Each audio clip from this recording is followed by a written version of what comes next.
Em 26 de abril de 1937, o inferno se abriu sobre Guernica, Espanha. Às 16h30 começou um bombardeio de 2 horas na cidade pacífica. Naquela época, a Espanha estava em guerra civil. A República lutava contra os nacionalistas liderados por Franco. Sim, em Guernica havia algumas fábricas que abasteciam a República. Mas toda a cidade pacífica foi vítima do bombardeio. A Legião Condor alemã, seguida pela aviação de Franco, praticamente apagou a cidade do mapa. 1000 pessoas da cidade de 4.000 habitantes foram afetadas, incluindo mulheres e crianças. Naquele ponto da história, nunca houve ataque aéreo tão forte contra uma cidade pacífica. Na Primeira Guerra Mundial, encerrada 20 anos antes, a aviação era inicial. Bombas adaptadas de projéteis de artilharia eram lançadas manualmente de aviões e dirigíveis. Em 20 anos a aviação avançou muito e aí a Alemanha fascista, preparando-se para a guerra, precisava de um lugar para treinar e exibir seu poder. Em 2 horas, 40 toneladas de bombas foram lançadas sobre a cidade e o incêndio que se seguiu destruiu quase tudo o que restava. Já no dia seguinte, uma matéria sobre a tragédia foi publicada na revista. As consequências monstruosas do bombardeio chocaram o mundo inteiro. Logo depois, outros jornais também publicaram imagens chocantes da destruição que horrorizou o mundo. E também um artista espanhol que morava em Paris na época. Seu nome era Pablo Picasso e ele soube do drama sangrento pelos jornais da manhã. Naquela época, ele já tinha uma encomenda de um quadro da República Espanhola para a próxima exposição mundial em Paris, que deveria acontecer dali a um mês. Naquela época, Picasso era o artista mais famoso e respeitado do mundo. Porém, há uma semana ele encarava a tela em branco sem conseguir decidir como retratar sua Espanha natal e a si mesmo, Pablo Picasso, na exposição. A resposta veio até ele com a chegada do carteiro, que trouxe o Jornal da Manhã, cuja primeira página parecia chamá-lo Guernica em ruínas. O artista ficou chocado e, em apenas 3 semanas, como um possesso, ele pintaria uma enorme tela de 8 por 4 metros. A tela, que assim como nos jornais, em preto e branco, mostrará o horror abrasador que acontece em um único cômodo. Como se fosse uma foto de jornal vista por Picasso entre ruínas de bombas e incêndio. Ele está tão apressado que deixa respingos e manchas por todo lado, o que será criticado na exposição. Mas esses sinais espontâneos de inspiração furiosa, hoje em dia, são testemunhos do choque vivido pelo artista naqueles dias e que gerou a obra que muitos consideram o mais valioso mestre de toda a vida de Picasso e a declaração anti-guerra mais impactante da história. Nesse momento, Picasso já havia experimentado todos os estilos, deixado o cubismo e estava totalmente envolvido na distorção da realidade. Veja meu vídeo sobre Picasso e entenda a evolução de sua obra. O principal desafio para ele naquela época era transmitir emoções, não simplesmente copiando objetos, pessoas e animais existentes. Todo artista pode fazer isso, mas e se simplificarmos ao máximo? Até que ponto é possível simplificar e distorcer a imagem de uma pessoa para que o espectador ainda a reconheça e sinta a mensagem emocional retratada? Como expressar tristeza ou alegria com traços quase irreconhecíveis? Olhos, ouvidos e nariz fora do lugar, chifres e caudas surgindo em locais inesperados. 1937 é o momento da síntese dos experimentos de Picasso e em Guernica ele expressa tudo o que conquistou após anos de tentativas e erros. Guernica, um quadro muito incomum para Picasso. Geralmente ele focava em um único objeto, quase sempre mulheres. Aqui ele precisava retratar toda a cena sem perder sua identidade. Criar algo que pudesse superar os artistas que descreveram os horrores da guerra antes dele, esse é o objetivo de qualquer artista. Você talvez pense que a pintura se parece com um desenho infantil e tecnicamente isso é verdade. Mas agora vamos analisar em detalhes cada canto desta incrível tela. E você verá que por trás da aparente simplicidade se esconde um abismo de talento e fúria, provocados pela tragédia desumana da pequena cidade espanhola de Guernica. Na pintura há 2 fontes de luz, uma luminária no teto em forma de olho e uma vela que uma mulher passa pela janela.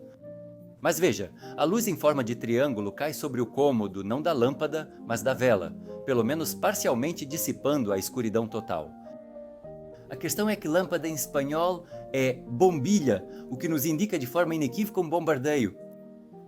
A luminária é feita na forma de um olho que observa de cima, recheado de bombas que já caíram para baixo em forma de raios de luz afiados que na verdade não iluminam o cômodo. A luminária contrasta com a vela, estendida de fora, que parece tímida e insegura, capaz de se apagar com qualquer brisa, mas é justamente ela que dissipa a escuridão. A mão da mulher que se estende pela janela com a luz como domo protetor protege os que estão no cômodo da luz das bombas. No canto inferior direito vemos outra mulher mutilada e ferida arrastando a perna que olha com esperança para a vela. A vela é um símbolo de esperança e salvação. Na pintura, quase todas as figuras são mulheres, exceto por um soldado deitado no chão, dilacerado, morto. Esses soldados são os defensores da cidade que sacrificaram suas vidas em vão para salvar Guernica e seu povo. O soldado já está morto, ele está deitado no chão e sua mão separada ainda segura uma espada quebrada, símbolo do fracasso, mas uma flor cresce de sua mão. Com isso, Picasso nos diz que outros tomarão o lugar dos que caíram. O broto da vingança já começou a crescer e na outra mão vemos estigmas, símbolo do sofrimento. Ele fez tudo o que pôde. Mas o próprio soldado já não pode mais proteger as mulheres na sala. A única esperança de salvação é uma mão amiga vinda de fora.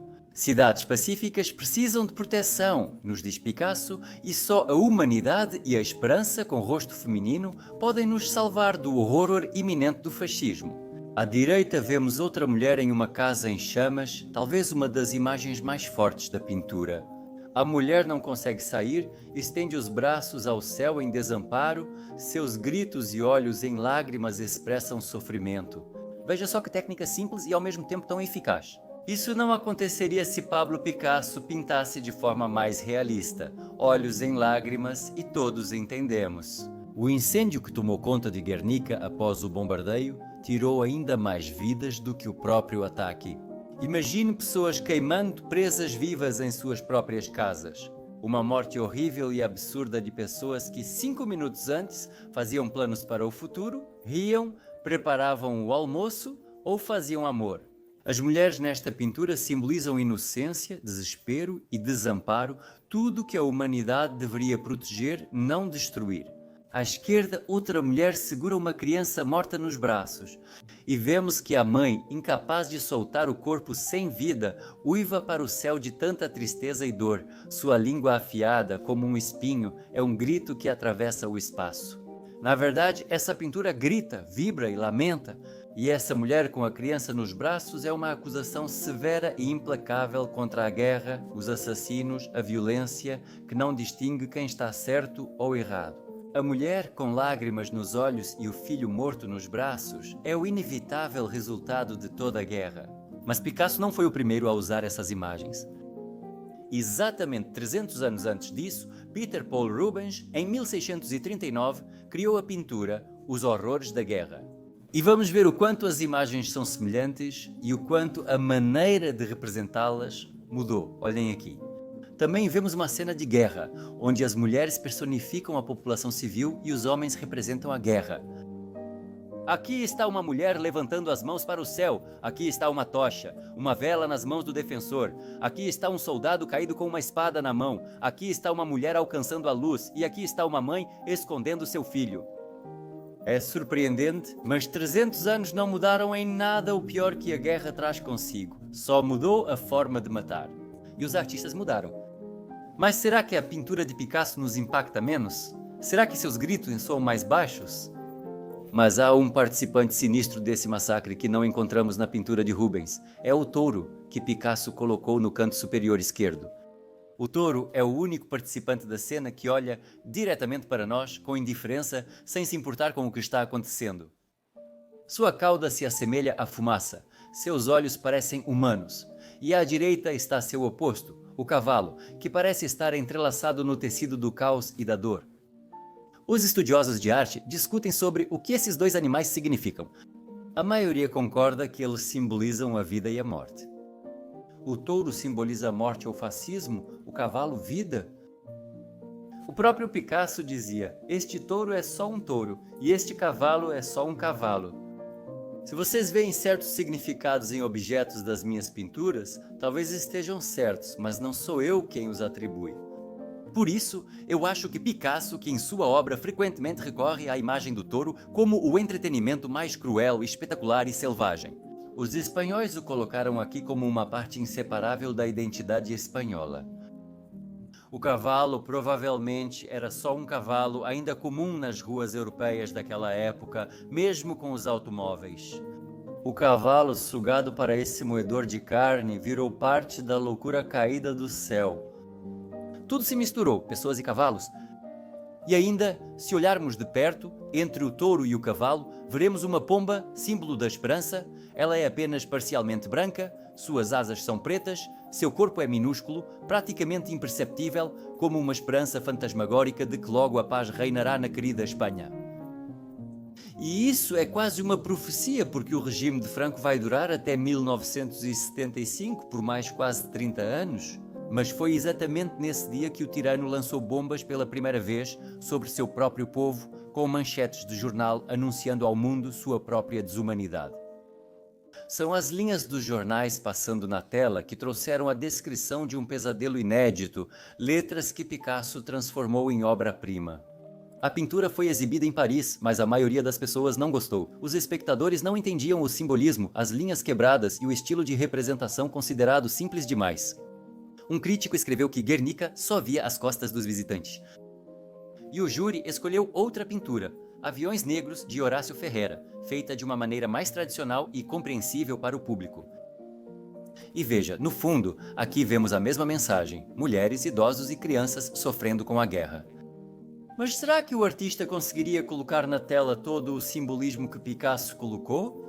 A mulher queimando em casa, o soldado, a esperança, a criança perdida, o cavalo levado à carnificina. Seriam necessárias várias dessas pinturas para isso.